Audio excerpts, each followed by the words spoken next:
Good morning students, कैसे हो मेरे प्यारे दोस्तों।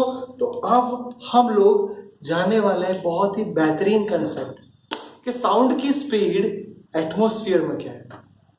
सर साउंड की स्पीड का मतलब आपको पता है, वेव स्पीड आपका फॉर्मूला लेके आए हो, v is equal to under root b by root y by root and e by root. याद होगा v का फॉर्मूला बाय अपॉन रो, ये तो फॉर्मूला आप लेके आए थे सर। अब एटमॉस्फेयर के अंदर स्पीड ऑफ साउंड कितनी होगी।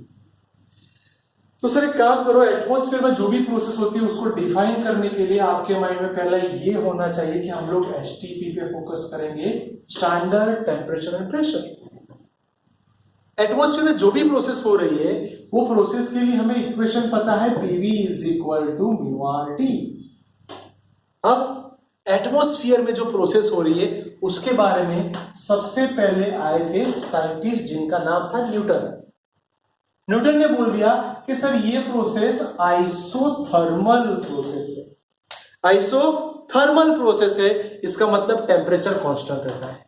इसका मतलब हुआ sir PV is equal to constant. अब एक काम करो, वॉल्यूम के हिसाब से आप उसका डिफरेंशिएशन ले लो। दो टर्म साथ में है, मल्टीप्लीकेशन में है, तो फर्स्ट वैसा का वैसा सेकंड का डेरिवेशन प्लस सेकंड का वैसा फर्स्ट का डेरिवेशन। कांस्टेंट है, याद करो दोस्तों, कांस्टेंट का डिफरेंशिएशन या डेरिवेशन जीरो होता है। पहला टर्म वैसा का वैसा सेकंड का डेरिवेशन प्लस सेकंड वैसा का वैसा फर्स्ट का डेरिवेशन। दोस्तों ये दोनों कट हो जाएंगे, so p plus dp by dv into v is equal to 0। ये पूरे टर्म को मैं सामने ले जाऊंगा, minus dp by dv into v। इसको ऐसे लिख सकते हैं, dv को मैं नीचे ले आऊं यानी dv डिवाइड बाय v। दोस्तों p का ये फॉर्मूला हम लेके आए। ये पी का फॉर्मूला देखने के बाद आपके माइंड में आएगा कि सर ये तो बल्क मॉड्यूलस का ही फॉर्मूला है, minus DP DV by V. So अगर ये बल्क मॉड्यूलस है तो आपका फॉर्मूला आ गया P is equal to V।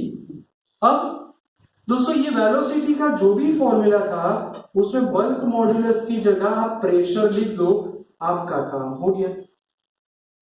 ऐसा बोल दिया किसने? न्यूटन ने बोल दिया कि सर ये बात आपकी सही है, ये प्रूव करो। जब प्रैक्टिकली करने गए तब एसटीपी बोला है तो प्रेशर फिक्स है 1.103 इंटू 10⁵ पास्कल, डेंसिटी 1.29 kg पर मीटर क्यूब। सारी वैल्यू पुट की, आपका आंसर जो आया कैलकुलेशन के हिसाब से 280 मीटर पर सेकेंड। अब जब हम प्रैक्टिकली देखा, रिपीट दोस्तों, प्रैक्टिकली इसका आंसर देखा तो ये आया 331 मीटर पर सेकेंड। अब प्रॉब्लम ये हुई कि ये आंसर सही है कि गलत है, ये तो सब डिफरेंस आ रहा है।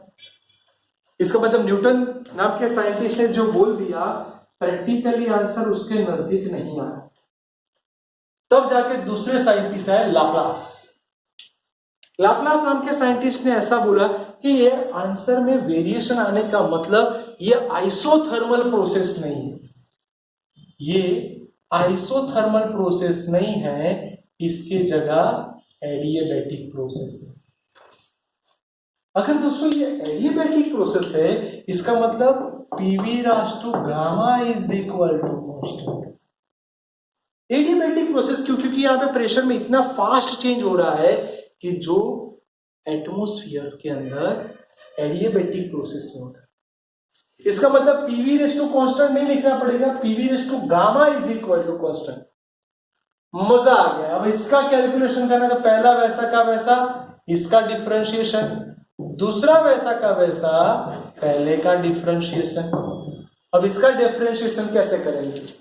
चलो, तो गामा आगे आ जाएगा, v रेस टू याद करो ऊपर है वो आगे आएगा, एक पावर कम होगी।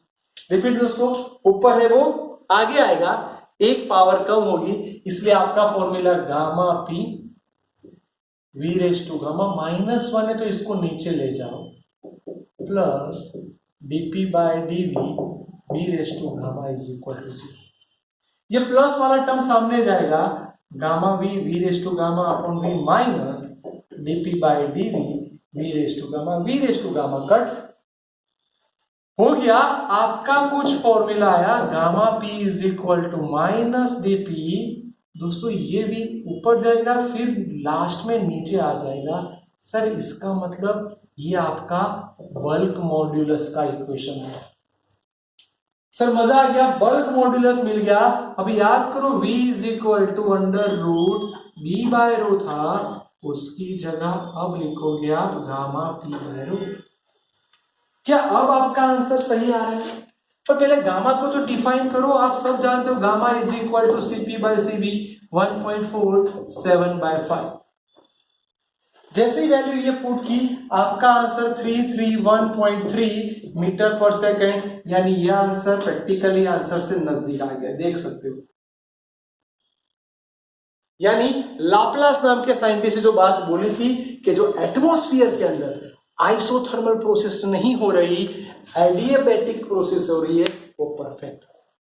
इसका मतलब दोस्तों जब भी एमसीक्यू सॉल्व करो तो ये फॉर्मूला याद रखना। मैं इसके साथ आपको बोलूं गामा पी, अगर मैं PV is equal to mu R T लिखता हूं दोस्तों, तो पी को सब्जेक्ट बनाओ, mu R T by V, ये rho into volume is equal to mass, तो मेरा फॉर्मूला आया gamma mu R T upon mass. Please please please ये छोटी छोटी चीजें याद रखना जो एग्जाम में लगातार आती है, जिसमें से एमसीक्यू आ सकते हैं। तो पक्का कर लो, ये लाप्लास का करेक्शन दोस्तों।